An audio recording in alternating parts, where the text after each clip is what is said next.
Good morning, everyone! Woo! Wow. Is this Araneta Coliseum? So good morning, everyone, and welcome to day 2 of the ADB Circular Economy Forum, carrying the theme Advancing a Circular Economy for a Sustainable Future.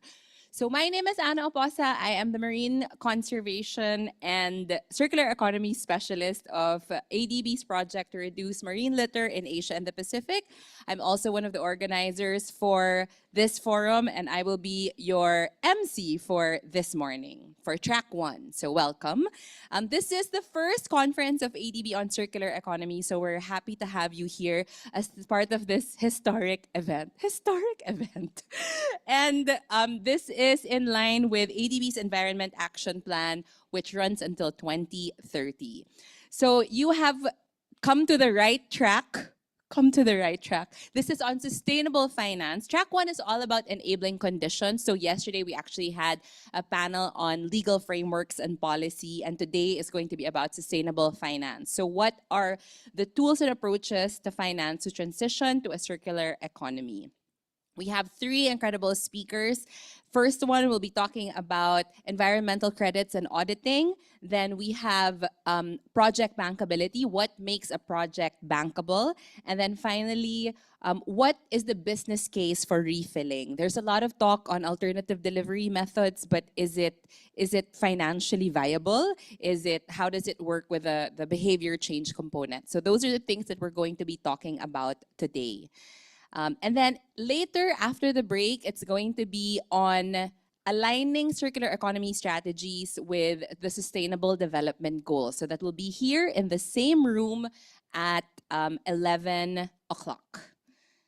And we will have 4 speakers then talking about decarbonization, air quality, and nature-based solutions. So if you're interested in that, please come back here after the break. And now I'll just do a recap of the rules of engagement in case you weren't here yesterday, in case you are just arriving today. So first is to be present, focus, learn, observe, absorb as much as you can. Keep your phones and other gadgets on silent so that we don't hear ringing or alarms or the coins from Shopee or things like that. Maybe your Lazada delivery driver is calling you. And then we will do our engagement online. So yesterday we did a few polls online, and we're going to do that today. The question and answer will also be done through these AHA slides. So we'll test it and see in a few moments. And then network with intent. Yesterday I was observing people, and there was a lot of energy just like talking and exchanging contacts. So we want to see that same energy today. And then have fun, because you are in your best place of learning when we're having fun. Restrooms can be found on either side, but of course, since we are in Hall 1, the closest one is here. So you just go out, turn right, and then you will be led to the restroom will be there.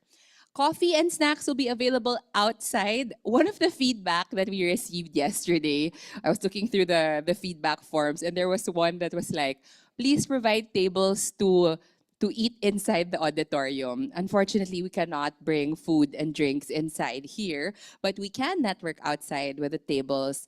And then lunch will be provided in the podium later. Not the mall, but the podium of ADB. So we will show you the map that will lead you to the podium later. We still have briefs on circular economy outside, the policy briefs of ADB, so you can just take that for free.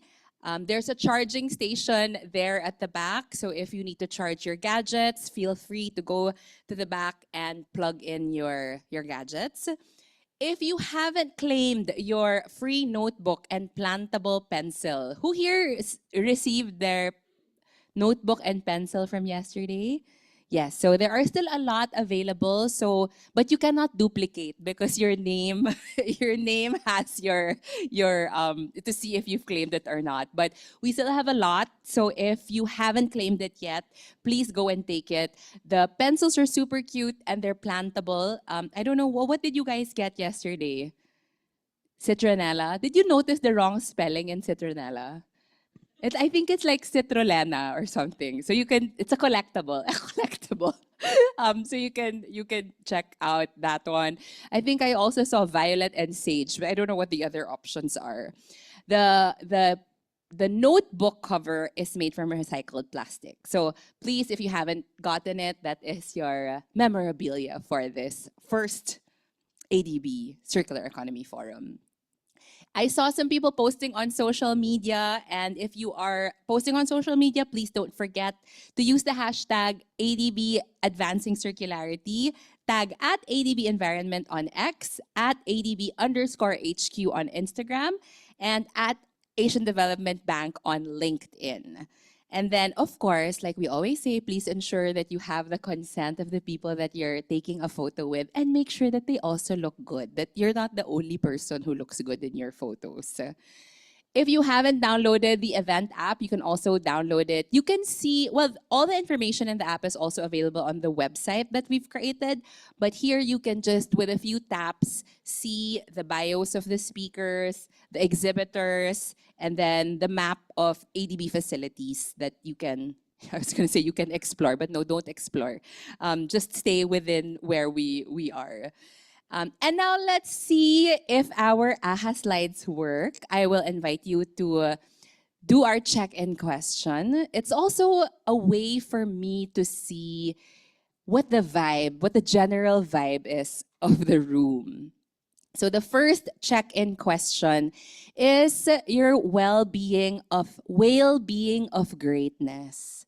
So since I am a marine conservationist, we like to do a lot of like marine animal or marine related metaphors. So let's see how this room is feeling at the moment.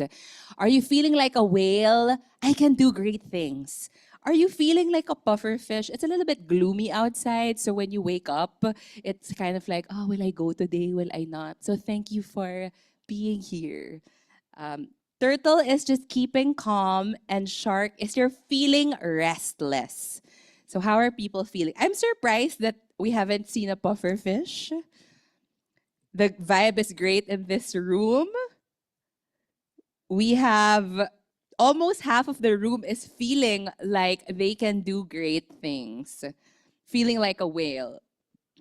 Okay, let's check the next question, which will be more about the topic. So if you were an investor, let's say you're an angel investor or you work in a venture capital firm, what solution would you invest in to scale the circular economy? If you ask me as a Filipino, well, ano to? Beauty pageant.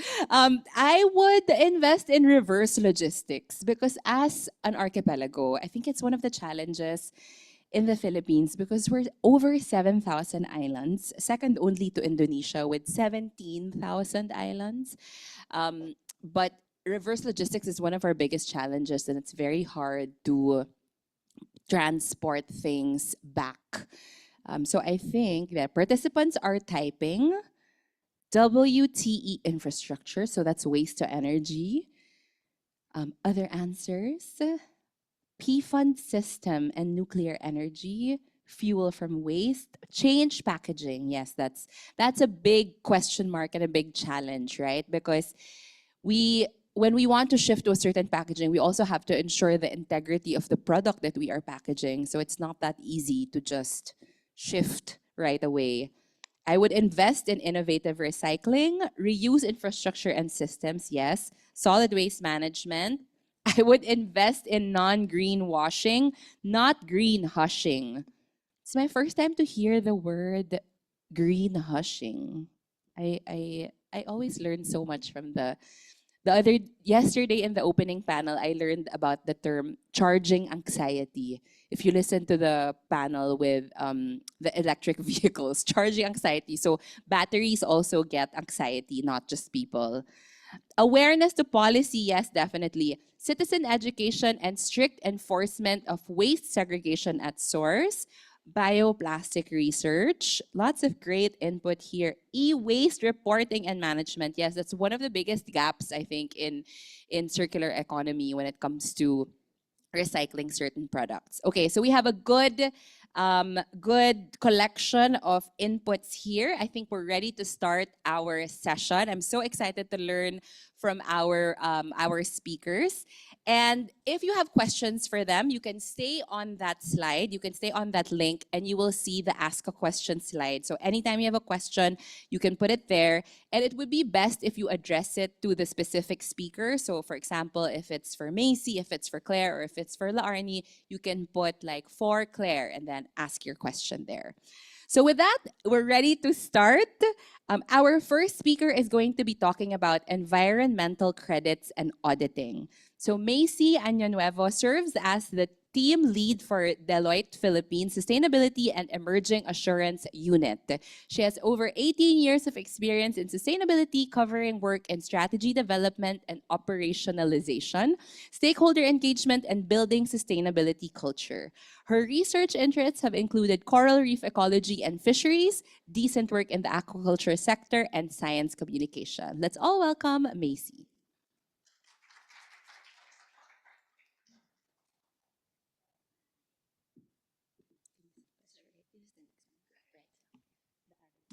All right. So, good morning. So, thank you, Anna, for that introduction. So, again, I'm Macy Añanuevo. I'm from Deloitte Philippines as Sustainability Emerging Assurance. It's part of our audit and assurance storefront. So, I've been working in sustainability for the past 18 years, including circular economy projects. So, for my segment, we'll be talking about plastic credits and the role that audit plays in ensuring transparency and accountability in the circular economy. So what are they? Who gets audited? And how do we audit plastic credits? So right now, what are plastic credits? There's no universally accepted definition at the moment, but for this presentation, we'll be using World Bank's definition, which is a plastic credit is a transferable unit representing a specific quantity of plastic that is avoided from use, collected and managed, or recycled. So transferable is a key word because it allows the plastic credits to be transferred from the generators to the buyers and between buyers until the credit is retired. So credits are typically denominated in kilograms or tons, depending on the project, and usually includes descriptions based on the type of plastic and the diversion method that's been used. So plastic credits are generated through activities, and there are two main types. First, your upstream activities, and then the downstream activities. So when we say upstream, these are upstream to your consumers. So at present, they are still conceptual. So right now, all of the credits that are on the market are from downstream activities because because the plastic is already out into the environment and thus quantifiable. So that's the important part. Downstream activities include collection from the environment, like coastal cleanups and improved solid waste management, and household collections, and diversion from landfills, such as co-processing and mechanical recycling. Okay. So some examples of the plastic credits projects that we've seen. So the first one is from co-processing, the second one is from a mechanical recycling project. So where do plastic credits fit into the circular economy? Number one, they are a financing tool because the plastic credits, they help address funding gaps in solid waste management. The number one, I need to keep reminding people this, that the revenue from plastic credits is not meant to replace LGU funding. It's meant to supplement it, not replace. Because there have been some arguments regarding this, about where should the money go? So we keep emphasizing that government still has a role to play. Government still has to fund it, but plastic credits are a good supplement for it. The second is to incentivize sustainable practices because you are able to put a monetary value on both the reduction of plastic use and a monetary value on the collection and management of plastic waste, and it's also quantified. The third is that a plastic credit scheme also provides a framework that is traceable and results-based, and which results in transparency. So again, results-based because it is a plastic credit is for a specific quantity of plastic that's already been recovered. And last but certainly not least, Plastic credits also increase the participation and recognition of the role that the informal waste sector plays in solid waste management. In the Philippines, for example, we all know that the informal waste sector are often the frontliners in solid waste management, but they often do this work without adequate health and safety protections and often with limited financial rewards. So the added revenue from the plastic credits contributes to increasing their income and providing protections.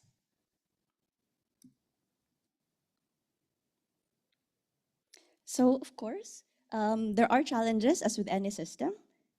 Uh, There are several challenges, and these challenges often intersect and interact and overlap. So the first is that there is no universal standard in credits generation. There are several plastic credit standards worldwide. The ones that are, I guess, most top of mind would be the VERA, Plastic Waste Reduction Standard. Here in the Philippines, it's often the PCX Solutions, Plastic Pollution Reduction Standard. And a project may use either these standards or even create their own. So again, there's no universal standard. Because of the various standards, we get varying levels of maturity and transparency among the different projects. In the Philippines, there's no official standard that has been adopted by DENR to say that this is how you create the credits. So because of this, we're largely, for example, the obliged enterprises that buy the credits, they are at the mercy of the projects that create and sell these credits to them.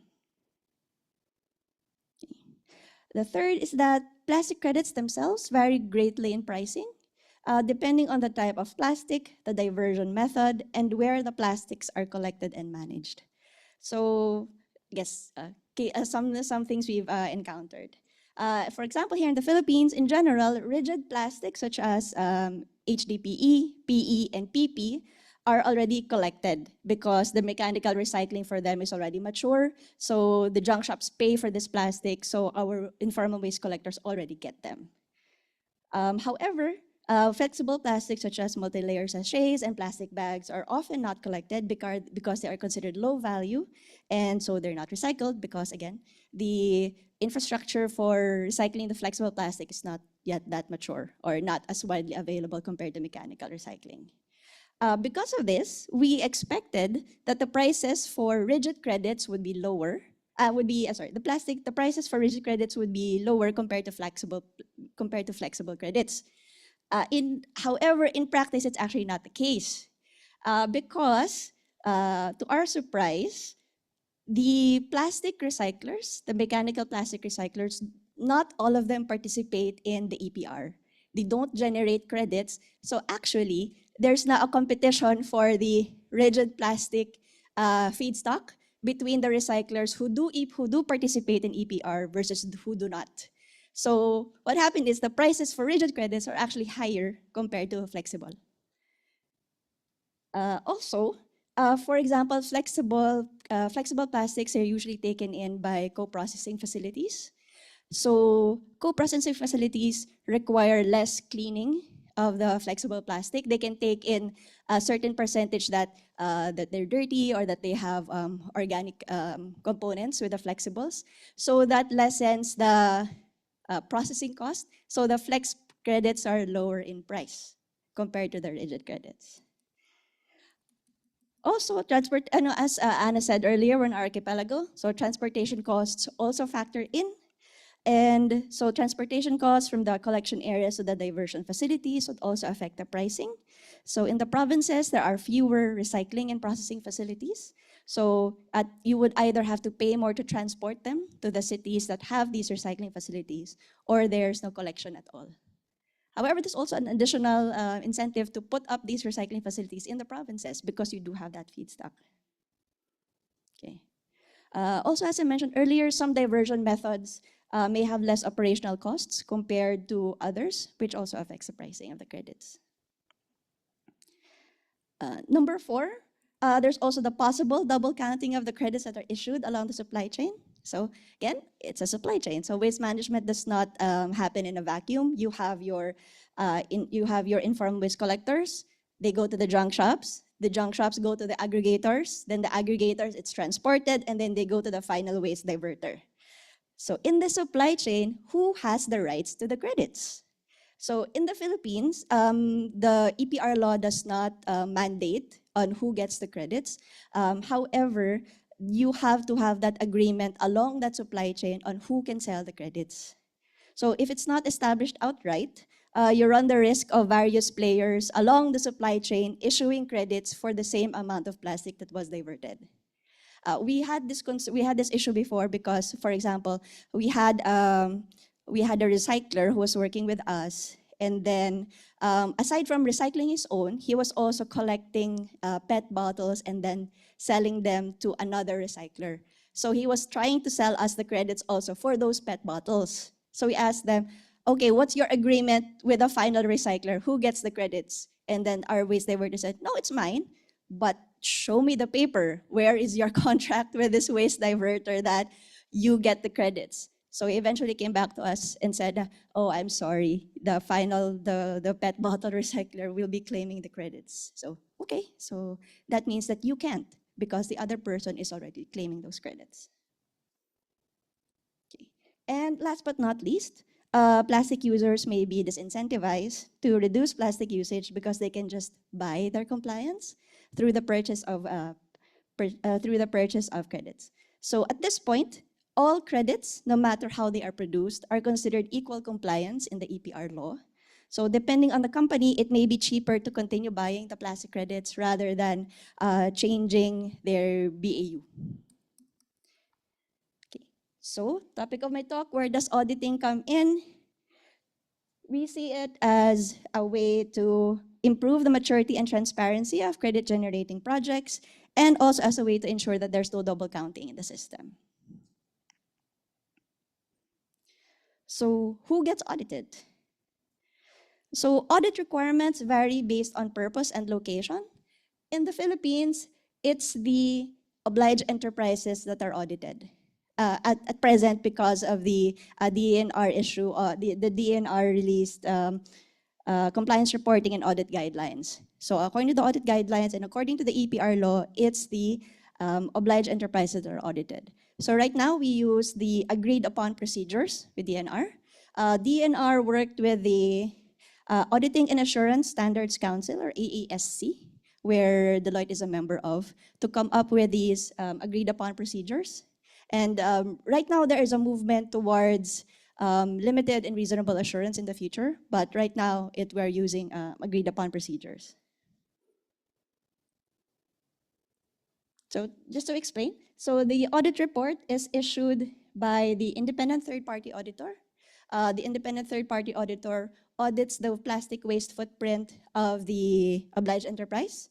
Basically, you're correct. Your ECR said that you generate 1 million tons, and based on our assessment, it is 1 million tons. And then we also check that they have the waste diversion certificates, or based on how they comply. It's usually with the waste diversion certificates. What we check that they have the appropriate waste diversion certificates to meet the targets. However, the law does not require that we audit the waste diverters. It just requires that we audit the OEs.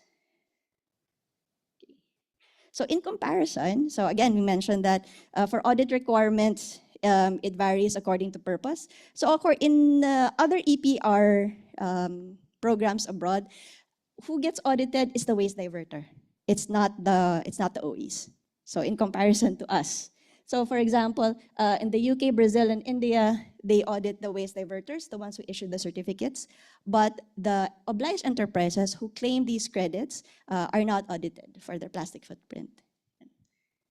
So in the Philippines, we don't have a centralized DNR database for the waste diverters. That's one reason why OEs often work with PROs, because the PROs also include waste diverters. So they feel that, oh, they've already been vetted by our PRO. So that's where we're okay with buying our credits from them. So again, for the waste diverter side, audit is voluntary because notarized waste diversion certificates are already accepted according to the law. On the side of the obliged enterprise in the Philippines, they're audited by a third-party auditor. The auditor may be any CPA. Okay.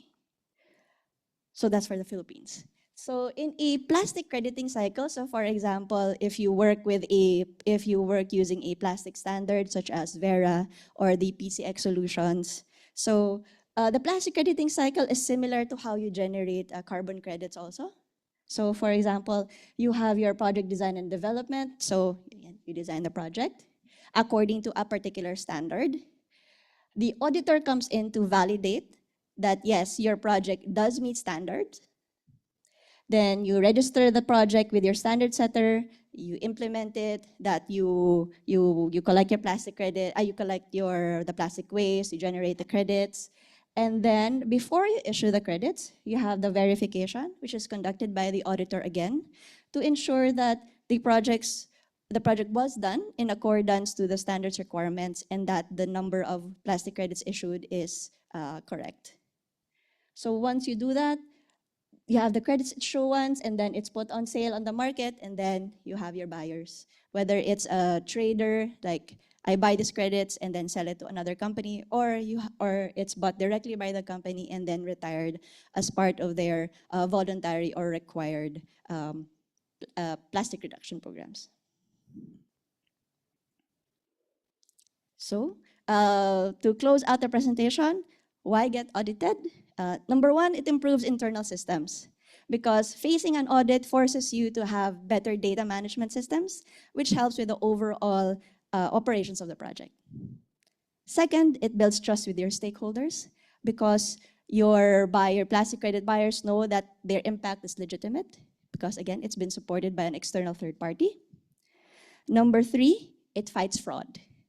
So we mentioned earlier that in India, for example, it's the waste diverters that are audited.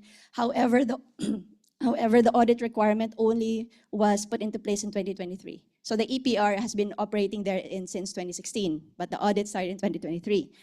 When the audit started in 2023, they found out that out of the 6 waste diverters that were audited, 3 of them sold a total of more than 600,000 fraudulent credits to the market. And these were bought already by your companies that were obliged to buy them. And number 4, audits maintain the market price of legitimate credits. So as an offshoot of those fraudulent credits, the release of fraudulent credits drove the price down to the point that the legitimate projects had to sell the credits at lower than the actual cost of diversion, so just so that they could be bought. Because they were competing against projects that were overstating the actual credits that they did. Okay, so there you go. Thank you very much. For the Q&A part, that will be later, but so thank you for your time.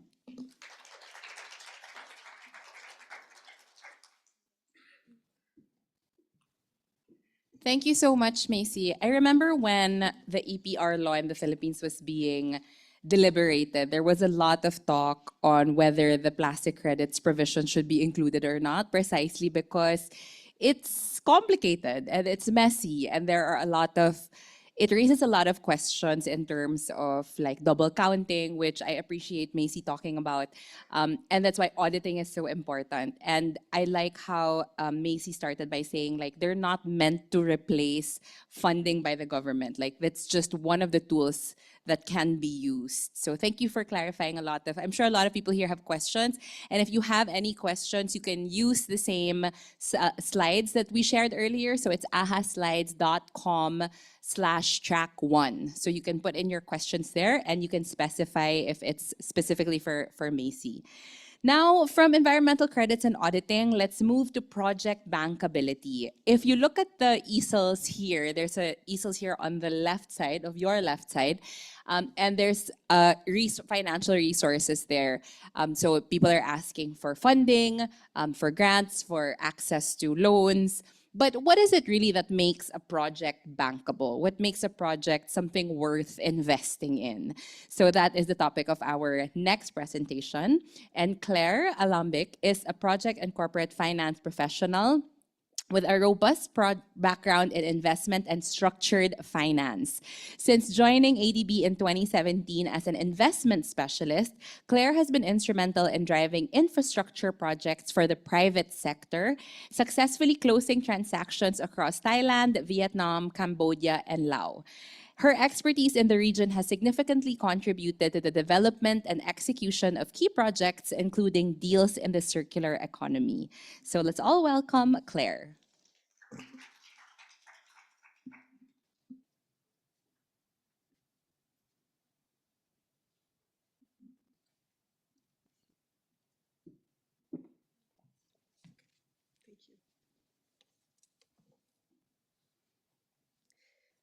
Good morning, everyone. Thank you for showing up for this early morning session.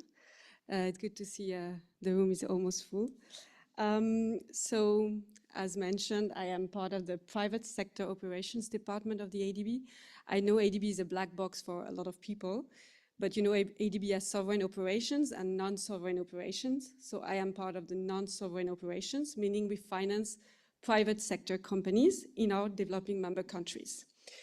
And today I want to give you a perspective on what we look at when we finance project downstream, meaning project in the private sector. So, of course, you are all familiar with these numbers. We believe there is a real case because we're still ADB, and of course, even if we finance the private sector, we want to make sure that we finance projects that are meaningful, that have an impact. And for us, the circular economy is important because you know, it can lead to 19% cut in greenhouse gases emissions. In APAC itself, a circular economy can boost GDP by about 340 billion. It can reduce carbon emissions. It can create jobs. We estimate that it can create around 15 million jobs in the regions. It improves resource efficiency. And of course, it reduces the decline in, it declines the global natural resource use. I won't go too long because this is more about context setting, and I'm sure a lot of you are familiar with this. In my presentation, I will focus mostly on plastic recyclings.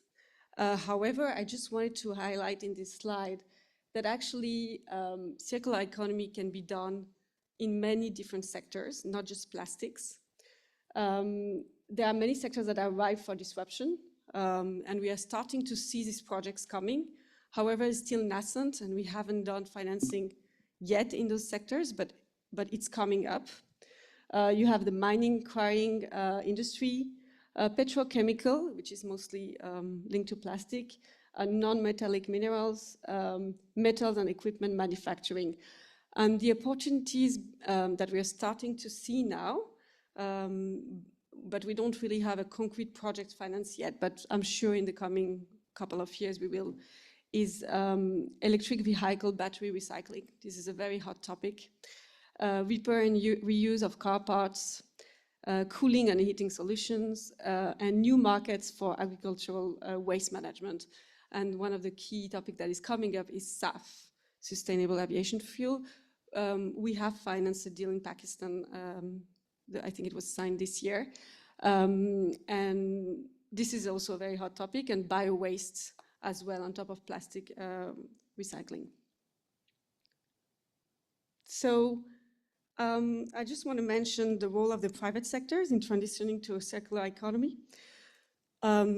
Because the mindset sometimes is that this is a government topic or a municipality topic, but actually we believe this is also a private sector issue.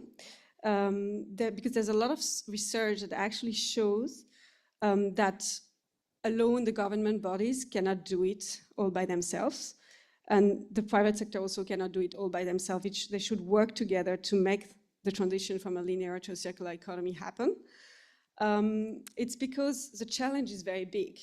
I think there's a study that shows that around 2 billion tons of municipal solid wastes are generated globally every year. And most of it is unmanaged, ends up in the oceans, in the rivers. So the problem is massive. And the purpose of the presentation today is people are saying, oh, we should finance more projects. We should make this happen. There's a huge financing gap. The global gap is expected to be 1.64 trillion. It's not even something we can think in terms of magnitude, right? There's only about 8% of plastic circularity investments in Asia. And we do these forums, we go to conferences, and everybody is like, let's do more circular economy projects. We have to do the transition. But the question is really how, and why is this not happening? And why aren't there more financing channeled into this? And I'm gonna explain you a little bit why. But before I go into that, is like why we think the private sector can help, just in a few words. We believe that through PPP, private sector can invest in sustainable solid waste management businesses.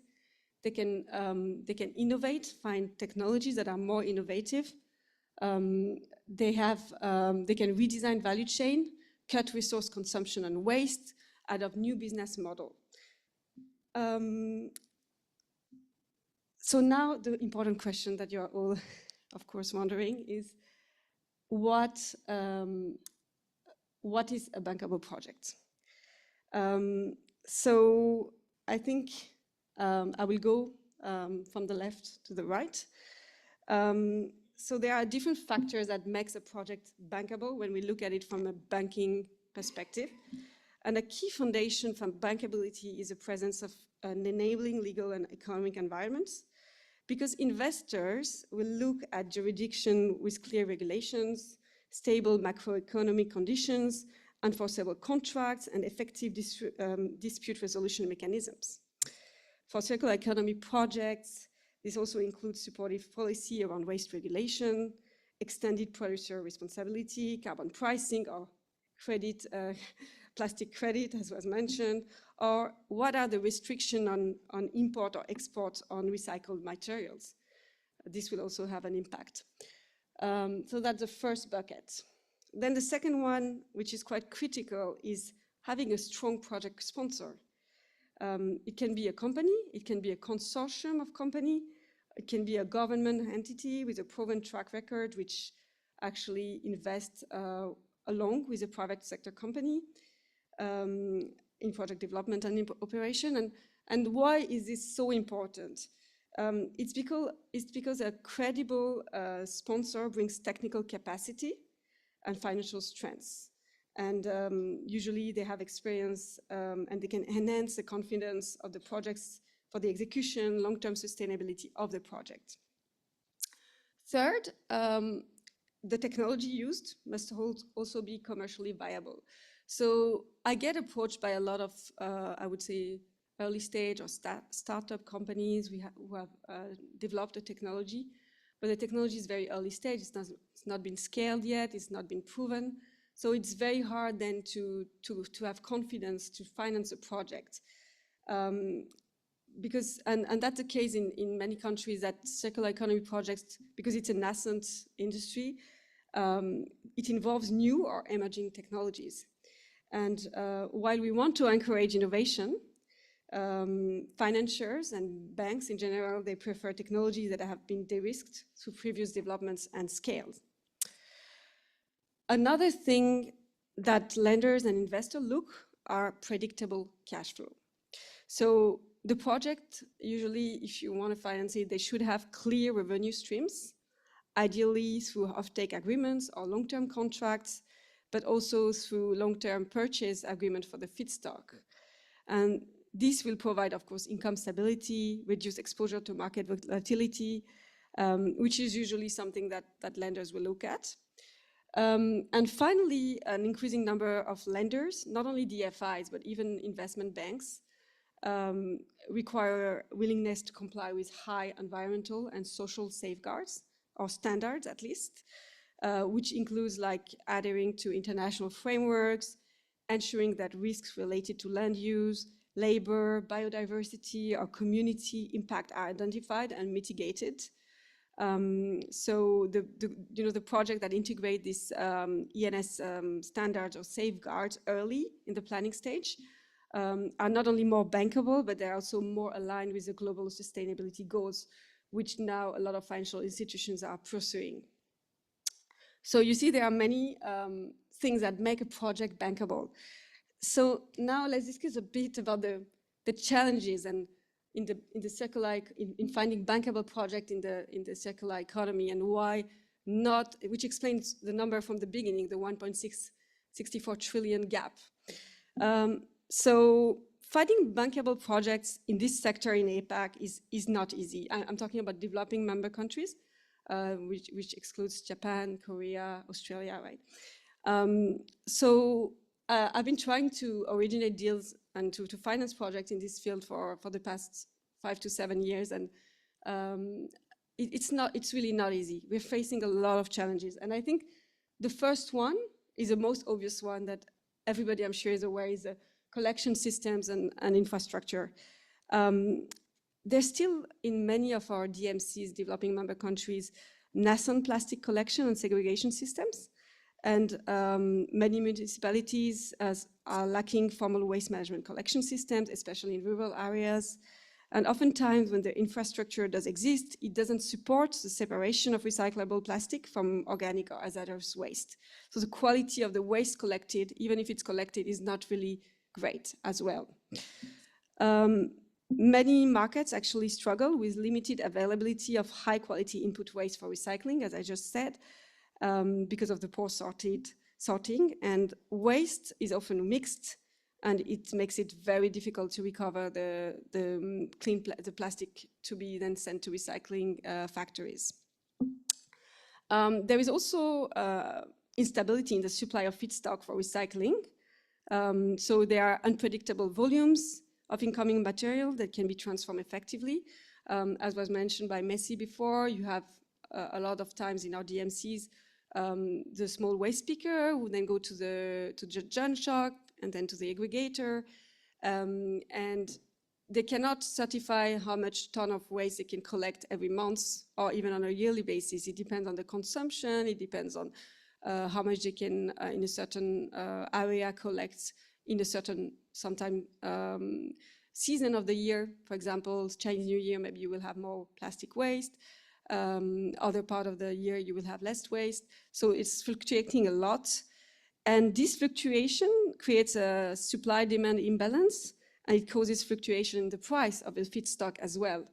And nobody is willing to actually do long-term contracts.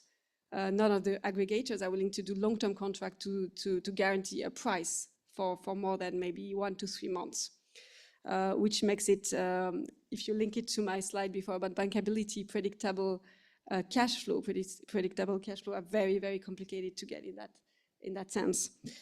So if you look at PET recycling, which is a type of plastic, there've been, for example, in the pricing, just to focus on pricing, there's been a lot of pressure because they're competing with virgin PET.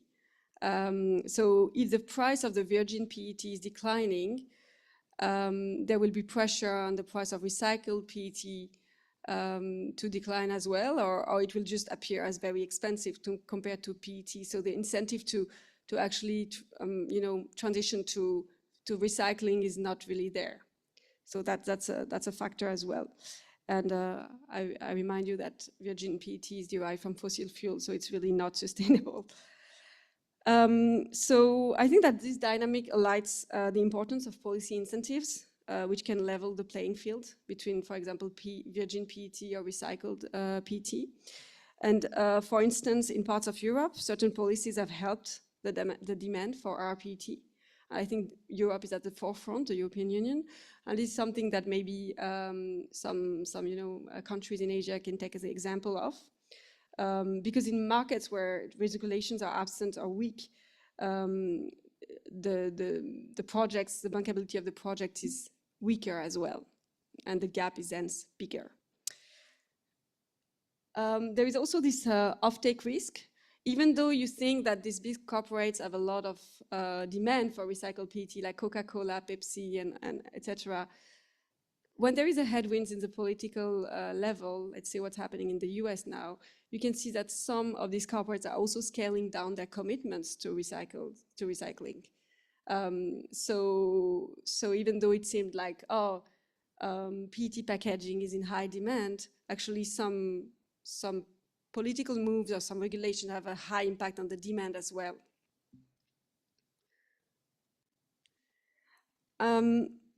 So the bankability of the project is also sometimes hobbled by high operational costs and low profit margins, technology risks, and regulatory and policy roadblocks. I just want to spend also a few minutes talking about the ENS risks, environmental and social risks. I think it's important to highlight that the risks in an environment where in a developing country are high, because, you know, circular economy projects, they aimed at reducing environmental harm. However, if you take the waste disposal practices, when you involve recycling and waste to energy or material recovery need to ensure, you have to ensure that the waste is, the remaining waste that is not recycled is not disposed in a way that is not sustainable. That there is no water contamination, that air pollution is managed, that the community health risk is taken into account, so that you don't undermine the environmental goals of the project itself. On the social side, of course, the informal sector involves low-wage labor in waste collection, sorting, dismantling, and this raises concern about occupational health and safety, child labor sometimes, gender inequality, and lack of social protection. And maybe I come as an MDB. For us, this is extremely important to finance projects that take this very seriously. And to be honest, there are a lot of companies that don't take this very seriously right now, because they will focus on maybe on other aspect of the bankability. It's hard to take care of everything at the same time as well. So I think I have 5 minutes left, so let me accelerate. I just want to show here, summarize what ADB can do in financing this kind of projects. So we have a lot of instruments. We have loans and debts. We can syndicate other lenders. We do equity investments. We provide guarantee. Upstream, we also have policy engagements, and we can provide de-risking instruments through blended finance.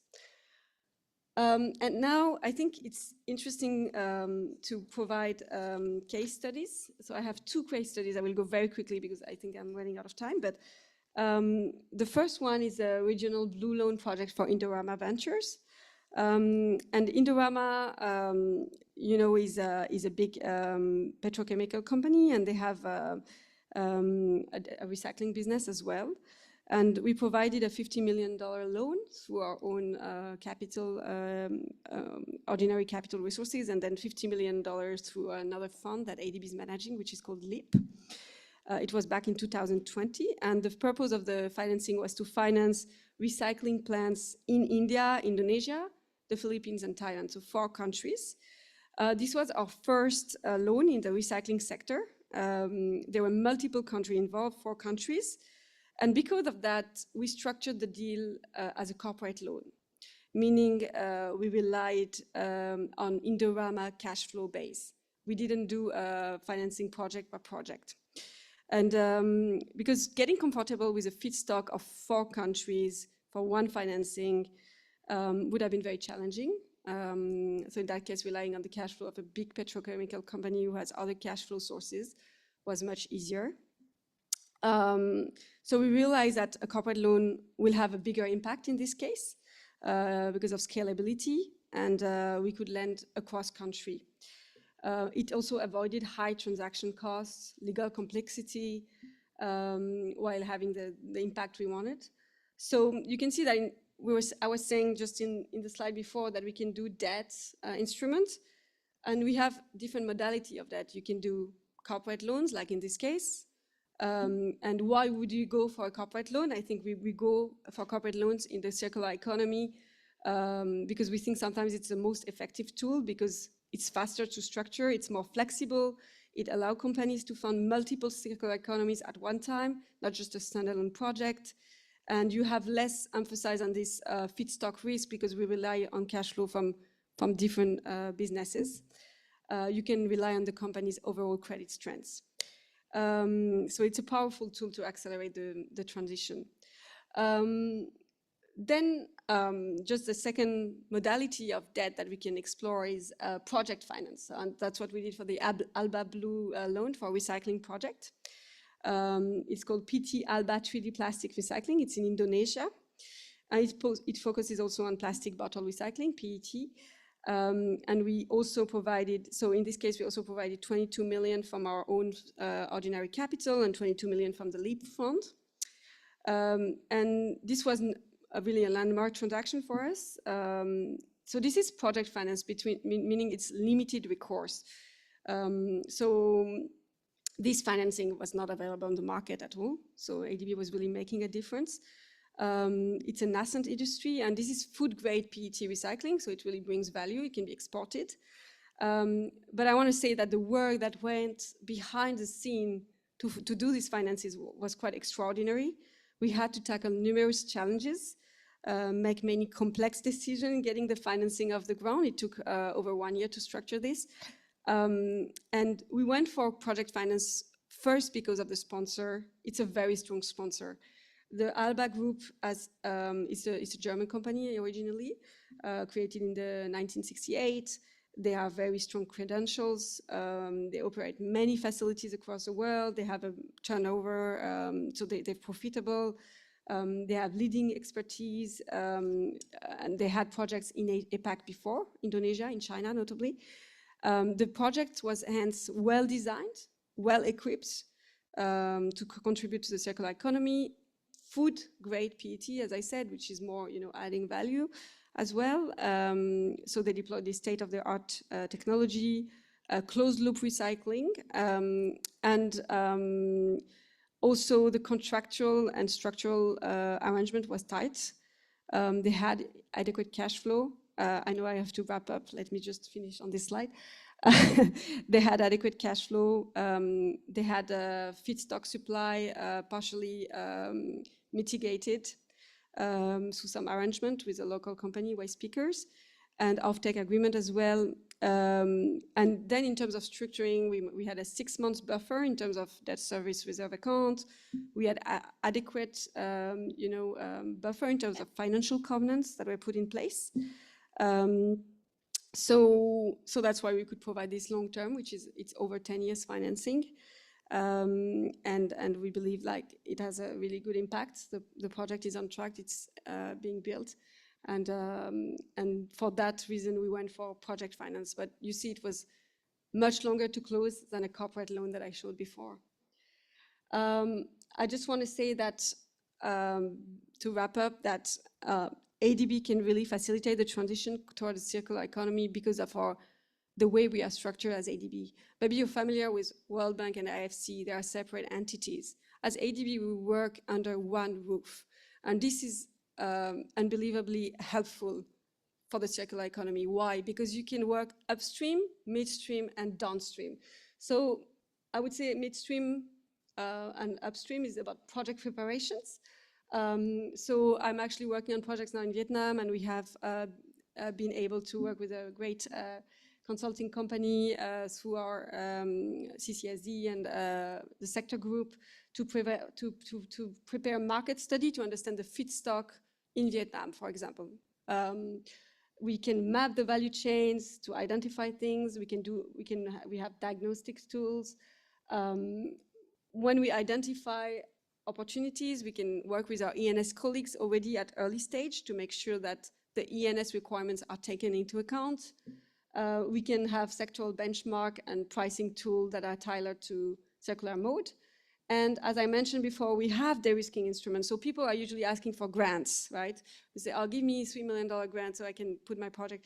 We don't just give grants. What we usually do is we combine a concessional financing with normal financing. So there will be an ADB loan going alongside a concessional loan to help mitigate certain risks that can help in many markets. So we are ready to support and make projects more bankable. So if you are here developing projects in any other DMSC, please feel free to reach out to me. I'll be very happy to discuss with you after this conference. You also have my email, I think, on the app. Even if it's early stage, even if you just want to have a feedback, really don't hesitate to approach us. I think we want to do more in this sector. And we are happy also to, just be in touch, planting a seed. Your project is not ready yet, but then in 2-3 years it might be ready. We can be in touch. That's part of what we do as well. So thank you very much. Sorry, I took a long time.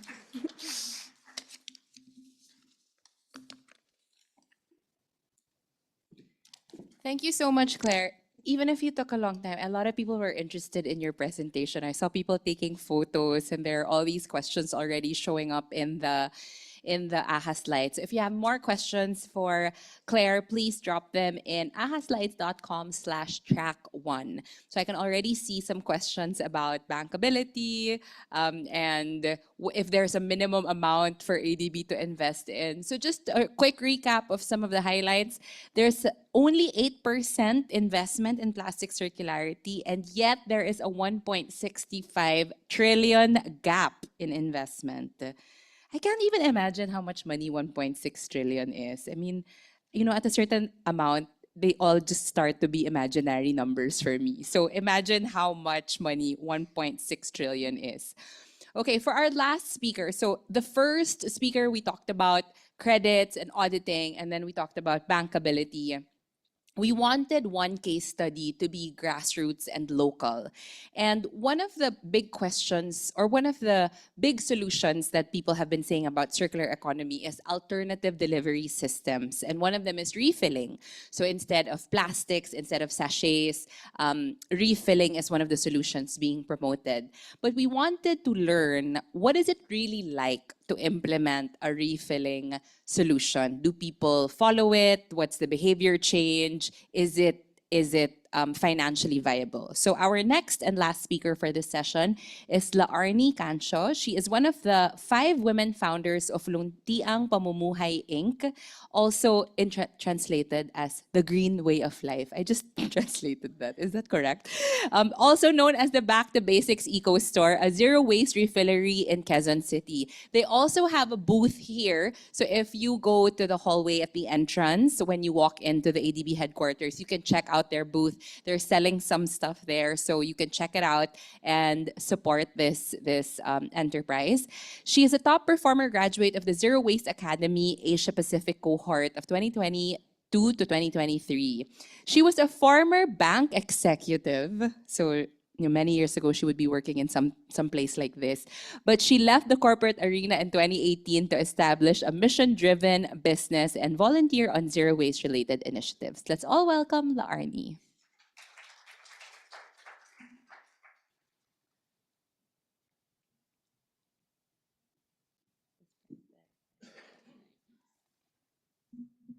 Thank you, Anna, for the big words. They are big for me already at this time.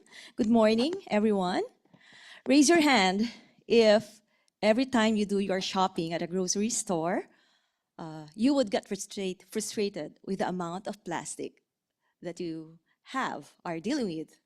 Yes?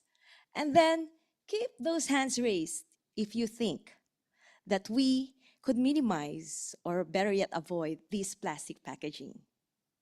And I see a lot of hands. So those same hands that represent the frustration and knowing that there's a solution possible in dealing with this plastic packaging, and at the same time, being aware of the gravity of the plastic pollution problem that we're facing.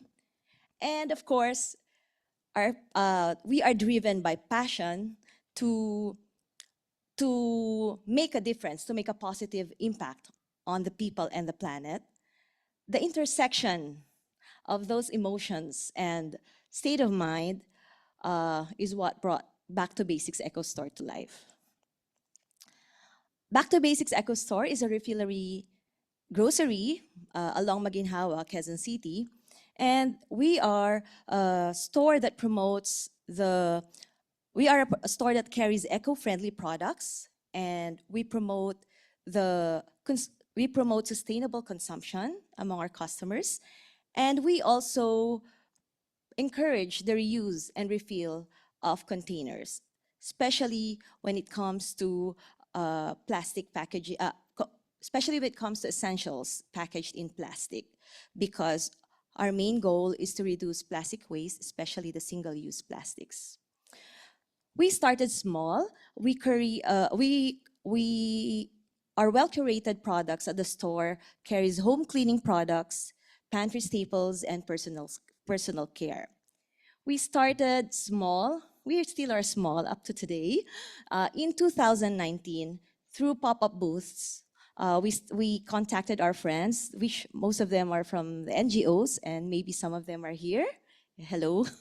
So we tested the products that we offer, the acceptability of the alternative products, and the delivery system, which is a refill one, and ask for their feedback and suggestions, and even ask for what they think about the non-branded products that we were carrying at the time.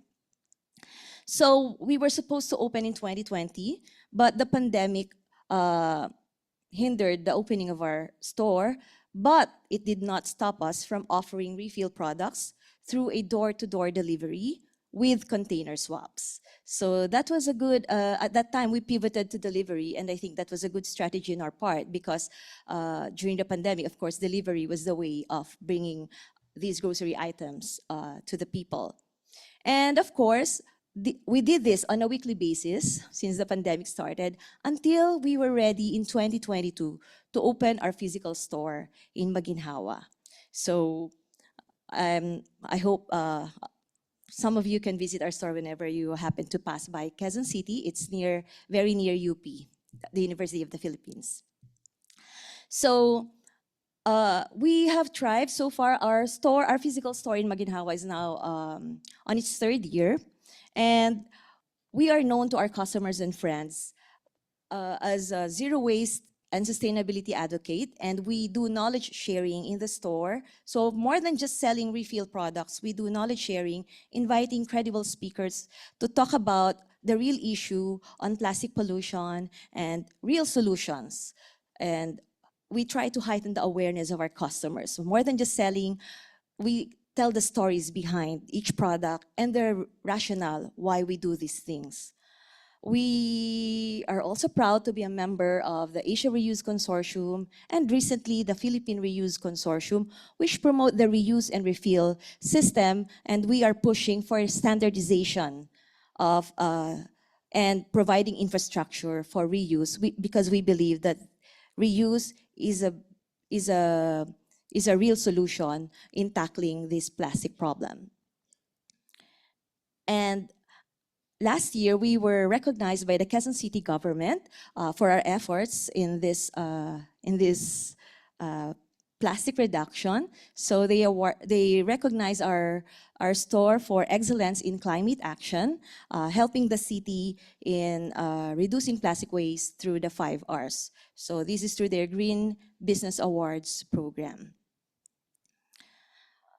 Our target market for this store, of course, would be the environmentally friendly, the eco-conscious individuals and families who are seeking convenience and accessibility in their shopping habits to reduce their ecological footprint. So this kind of market are very mindful of their consumption, they value transparency, and in their own way, they influence their friends, their circle of influence to practice the same shopping behavior.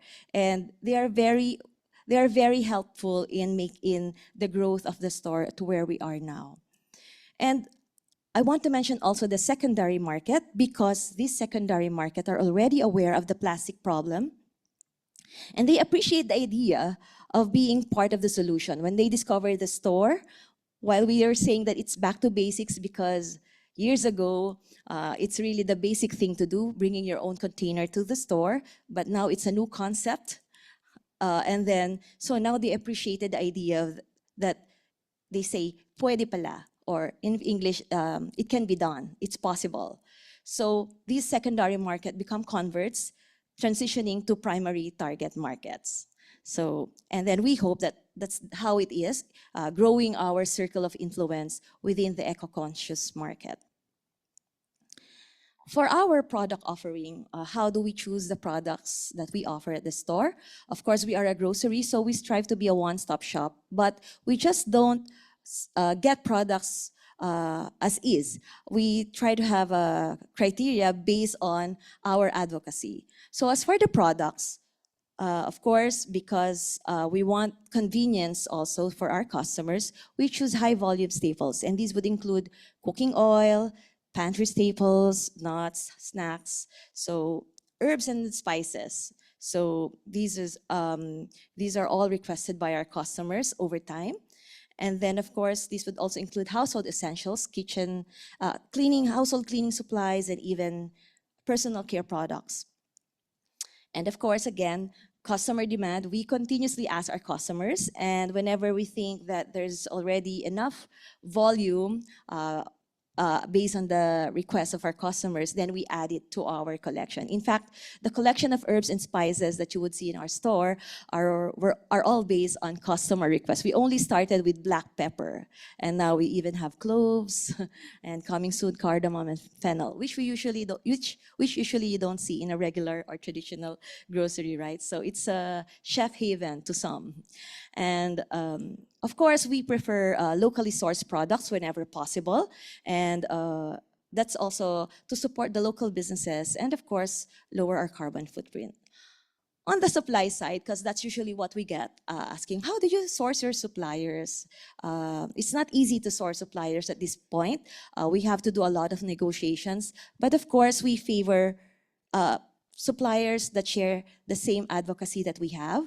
And we also favor social enterprises that support communities, community livelihood. In fact, we even have a softer spot for those who support the marginalized communities and even the women's sector, because we ourselves are women-led. And for companies, especially the big ones, we favor, or at least we negotiate, especially when it comes to food, we try to go for branded ones because it's food and we want our customers to feel safer when they refill their food products from us. So for food, we try to negotiate with companies for a take-back arrangement. To big companies, it's something new to them. Some would agree, some would not. Some would agree initially, and then they would change along the way and make a difference. Change the setup already once we're in. So so far we experienced that happening this year. So we're trying to source a new one because the other supplier, for example, we were returning carboys where they would take back the container and then it continues now in a loop. But then they change it to a tin can, which we know it's recyclable, but it's up to us to recycle, to have it recycled or to bring that to our recycling company. So now we're looking for one. There's this one that's, they will take back. It's still a tin can, but they will take it back. So, well, I think that's a better one than the other supplier who wants up to you, whatever you do to that tin can. So there. And then for the small businesses, we are happy that we get to influence other suppliers when they want to supply us in craft pouches, but we say, give it to us in bulk, and we will take care of ensuring that the product has the same freshness that you want to bring to your customers, to our customers. And of course, small businesses would play a big role in the offering of back to basics. So here, the customer refill habits. How have we observed our customers so far over the years? As if well, we started in 2019, but the official start of our store was in 2022. Yeah, 2022. So is it scalable? Can we offer this to different markets, which I will explain, I will answer later. But for now, just to show you that as of June 15, we have served a total approximately more than 2,000 customers, and almost 20% of them have become regular customers, or the suki. So in Filipino, we call them suki, or the regular customers. And the others would be, of course, some have just pass by, oh, there's a store like this. But of course, along the way, whenever we get to explain to them, some who happen to be walk-ins would become our regular customers. So we classify the regular customers into three. First, regular customers would be the OG ones. They're the friends, relatives, acquaintances who continue to support us until now because they're also believers of the same cause and they practice a zero-waste lifestyle or sustainable lifestyle. Second would be customers who are really looking for a zero-waste or a way, an alternative delivery system, but they just don't have options. Because when you go to traditional grocery stores right now, you really don't have much option. So it's a relief to them and they're happy to find us that, oh, there's a store like this and now I can finally reduce my ecological footprint because that's how I want it to be. And these customers have stayed with us. In fact, we even have this one customer who just searched us in the internet. She's from Laguna, so we're north and she's from the south. But every month she would bring, she started checking on us out at first, but now every month she would bring all her containers and shop everything that she can from the store, from kitchens, from pantry, household supplies, personal care, and even other zero-waste products. And then this she's doing ever since she found us in 2022. So, and that she's from Laguna and she does this on a monthly basis. So that's how conscientious she is. So some customers are just really looking for an alternative delivery system of these items. And of course, there are customers who happen to pass by saying, oh, this is possible. And these are the low-lying customers, the neighbors, for example, who are not used to this kind of alternative delivery, but then when they found out that it's possible, then they started practicing it slowly. Not the lots of gallons or containers, but at least for the snacks, like an attorney from the building who's used to buying snacks in packs, now he brings his bottle back, have it refilled to us. So we get giddy even for those small wins from our customers. The economic benefits of refilling are mostly to the customers because, of course, they don't have to pay for the packaging. They don't need to pay for packaging costs. And from BTB, because we strive to be a one-stop shop, that should lessen the friction cost or the transaction cost on the part of our customers. And in fact, some would even, at the start, some would even say when they buy, are you sure that's really the bill, the amount of the bill? So we even doubted ourselves and we have to double check our POS and see that we have encoded the right amount and quantity of the products. So yeah, they tend to get savings. But of course, this savings is relative. Why we say that this is good for the pocket. What may be good for the pocket for me may not be good for the pocket of another person because we have different budgets, we have different lifestyles. So, but we're telling, that's why it goes to targeting the right market. It goes back to targeting the right markets. And when we have the right target market, they appreciate the savings they have because let's say, saving 500 a month maybe is not much, but translate it to 1 year, then that's 6,000. So yeah. And then reduce waste, of course, because they can only buy what they need. And we tell them that, there's no need for you to buy a lot because you can always go back, especially if they're near our place. And of course, they get fresher stock and they can inspect the quality on the spot. They can see if there are living organisms inside the jars, etc. That's on the customer side. What about us, our business case? Why are we doing this?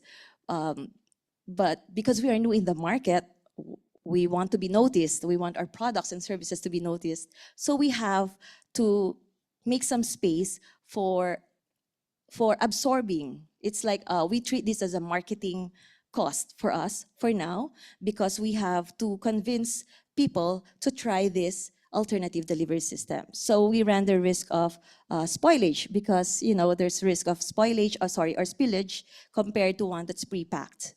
So, and we also have to invest heavily on tightly sealed containers.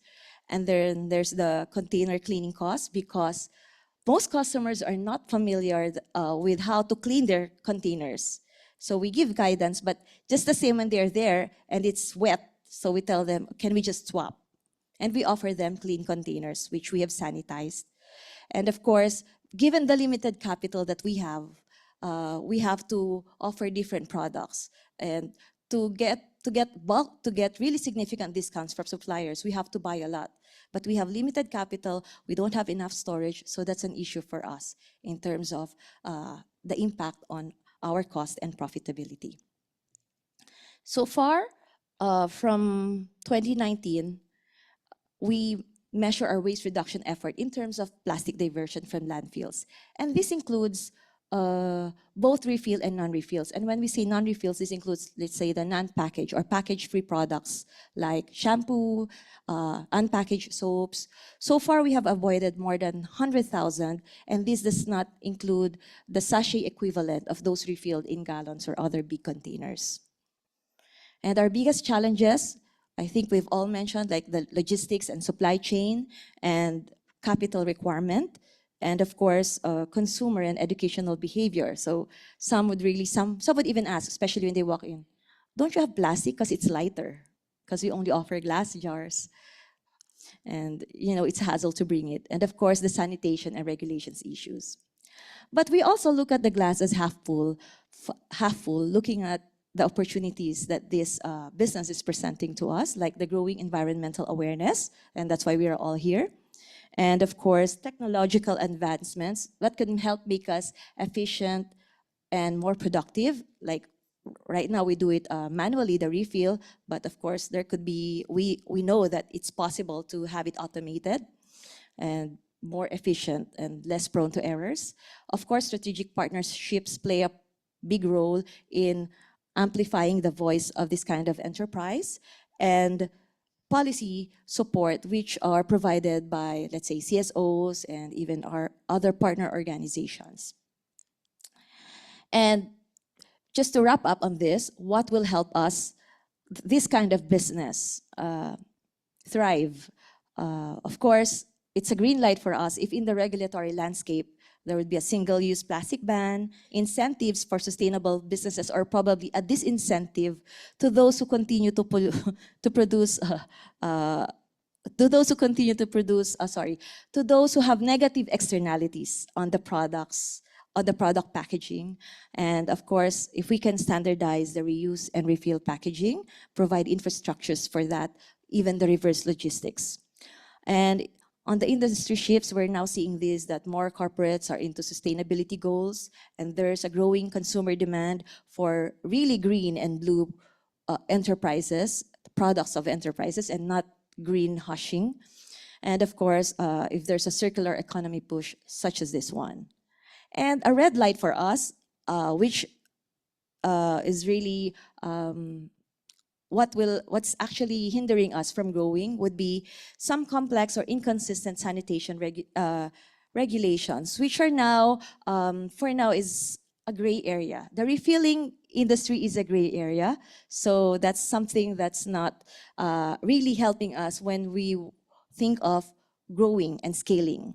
And of course, if there's a lack of supportive policy framework for circular economy initiatives. So I think these factors are critical in determining the scalability of the reuse and refill business model that we have. And we really hope that somehow along the way in this circular economy push, that the reuse model will also be put into a highlight. Because right now, if I may just mention my observation, it's really more on the recycling. Right? So we hope that there will be more to be tackled about the reuse and refill. So thank you very much for your time.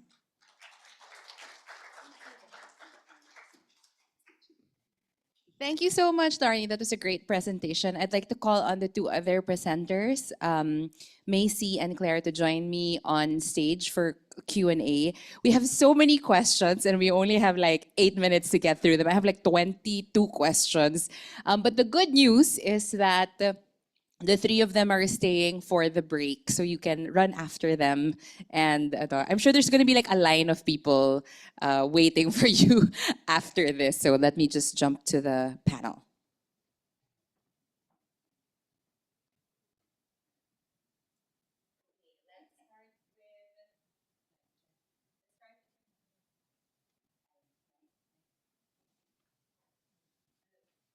Mike, yeah, there. Thank you so Hello. much.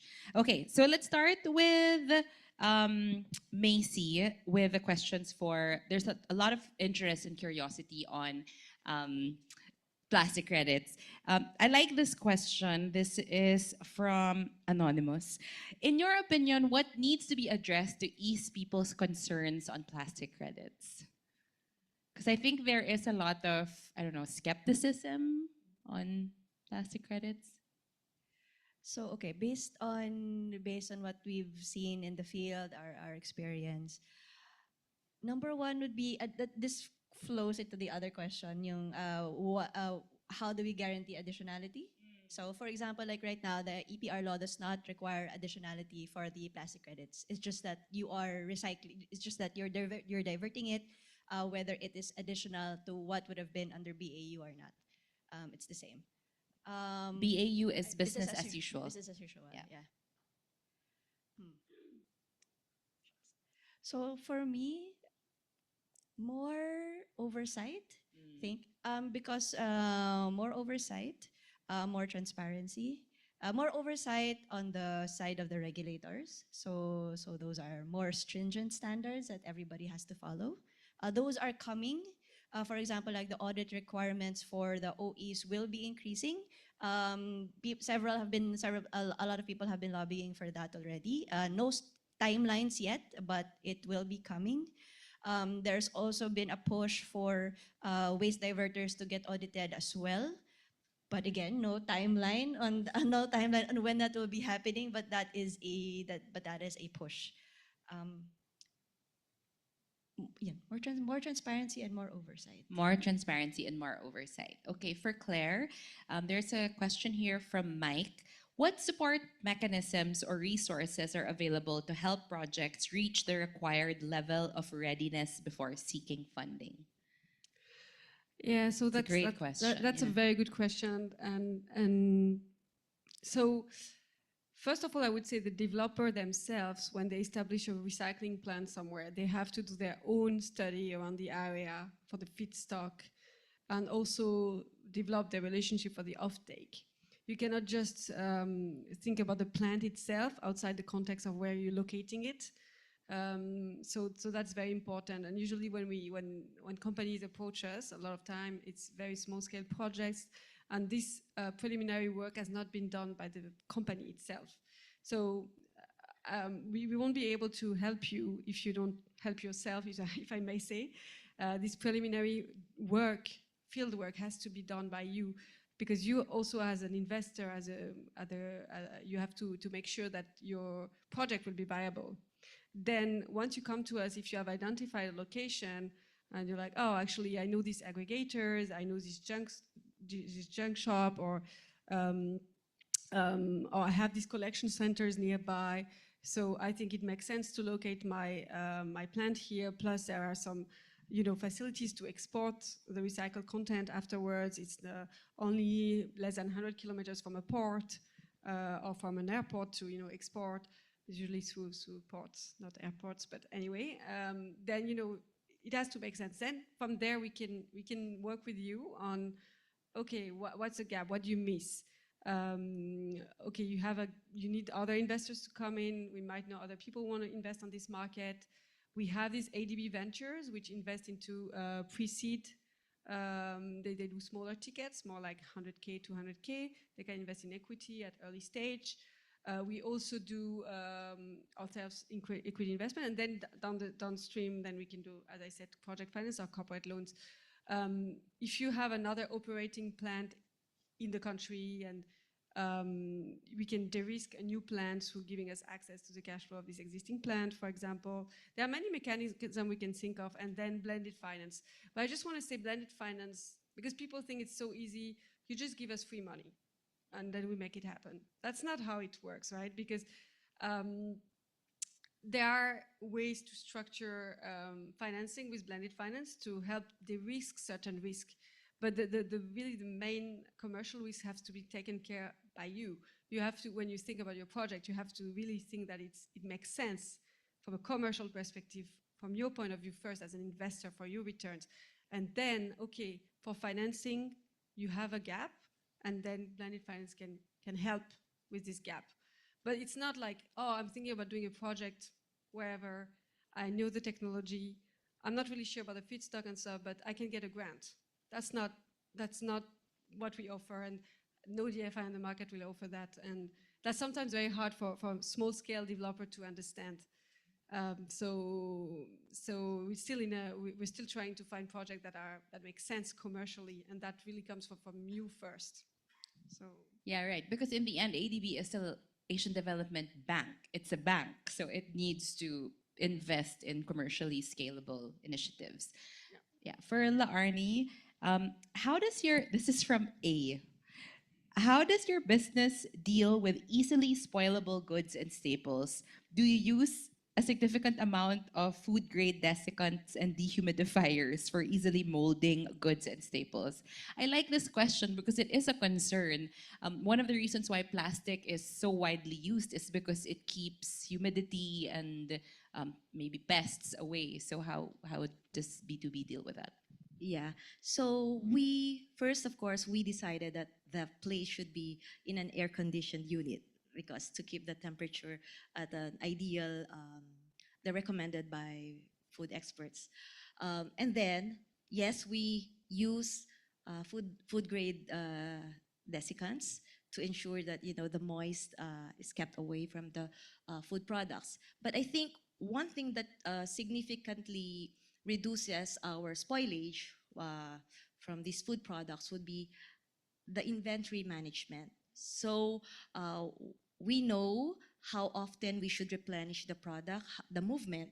I think it's really key to know how often this product should be replenished so that you don't order a lot when you know that there's a little demand for this product and this one. So far, we rarely, if there's a situation where we experience that it's already from the supplier, for example, there's a living microorganism there and we had to return at that because remember these are food, so it happens. So we inspect right away. That's very important so that we know that it doesn't come from our place and it doesn't infect the whole place. So those things. So it's a very nitty gritty kind of monitoring and management on our part. So good inventory systems would be key. For Macy, we'll do one last round of questions. I'm just aware of the time. So we'll do one last round of questions and then we'll do your monitoring and evaluation. But like I said, they will be staying, right? Yeah, I'm like pressuring them. You have to stay during the coffee break. So there's a question here for Macy on standardization of plastics, of the management of plastics. So what would it take to develop a standard method for credits? And similarly, there's another question that is there an initiative to globally push for a universally agreed upon standard for plastic credits?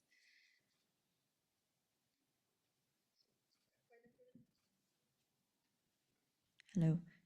For the Philippines, what would it take for that standard to come about? And globally as well. Okay, so for the Philippines, more push because our regulators will only move as fast as their constituents want them to move. So please contact your legislators or join groups that have that capacity to push for that additional legislation for the standardization. So again, a lot of groups have already been pushing for increased standards for reporting, increased standards for the audit, for the waste diverters. So let's keep that pressure on. Let's keep that pressure going.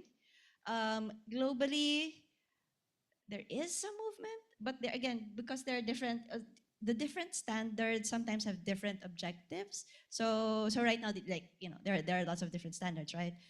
Some standards have emphasized on the social aspect. Some standards do not.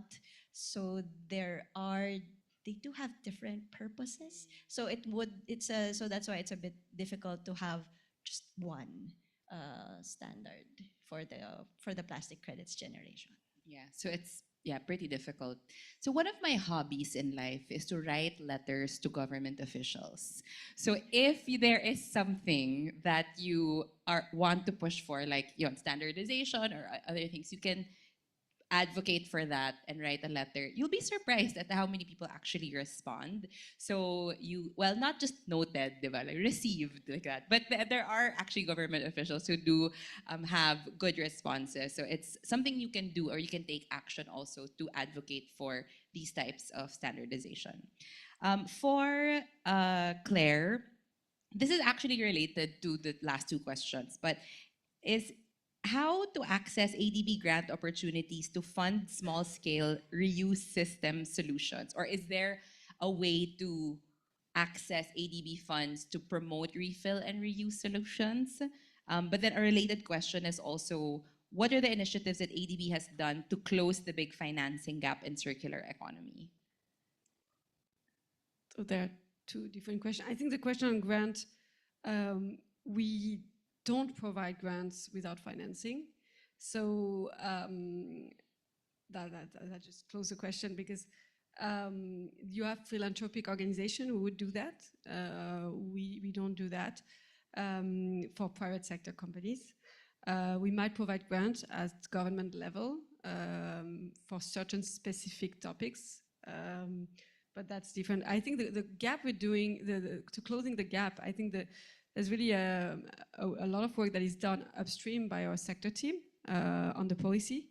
And this has a huge impact actually downstream. And all this work that is being done with each government to understand the gaps, improve the collection system, create an enabling environment. That's really how private sector development will happen. And I think with the new operating model of ADB now, that's exactly what's happening, because we are collaborating with our sector group up to downstream, and then feeding also back the feedback from private sector investors back to policymakers. So you have really this flow of discussion from one way to the other, which I think can make a really big impact.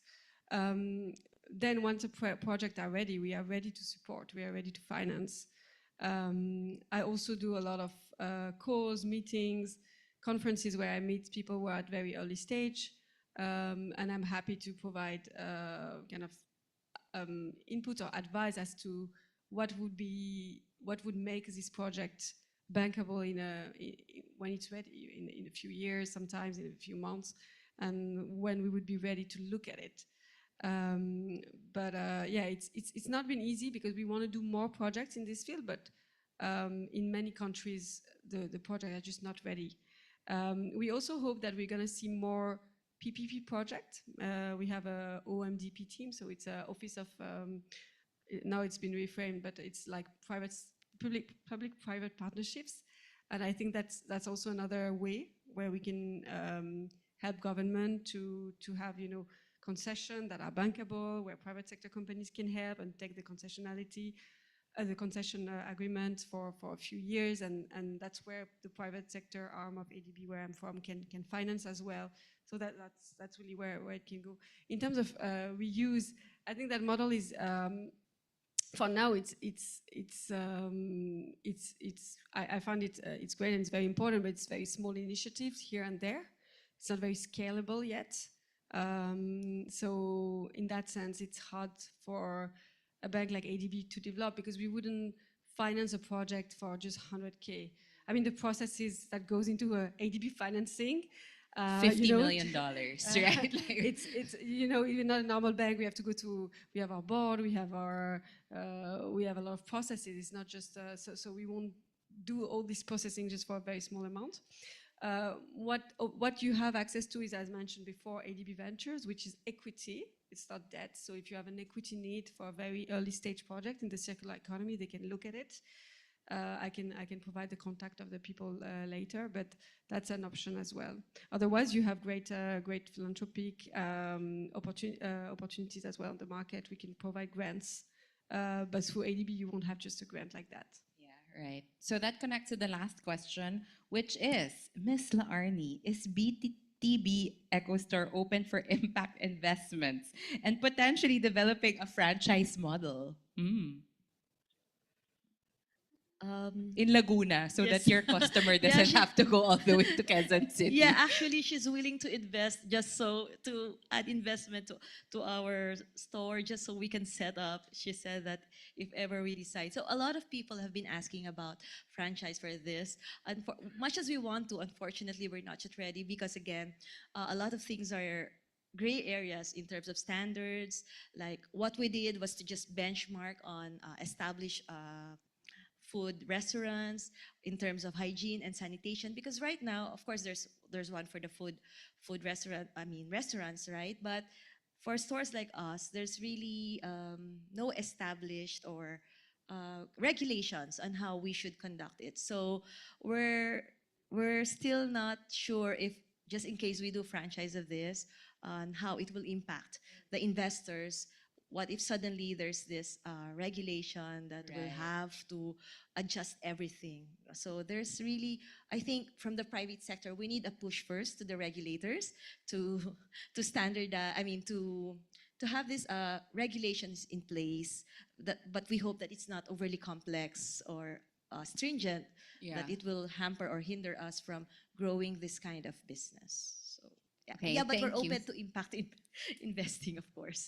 So open to impact investors, not yet for the franchise model. And write to your government officials to push for regulations. Okay, let's give a round of applause to our three amazing speakers. We've learned so much from you.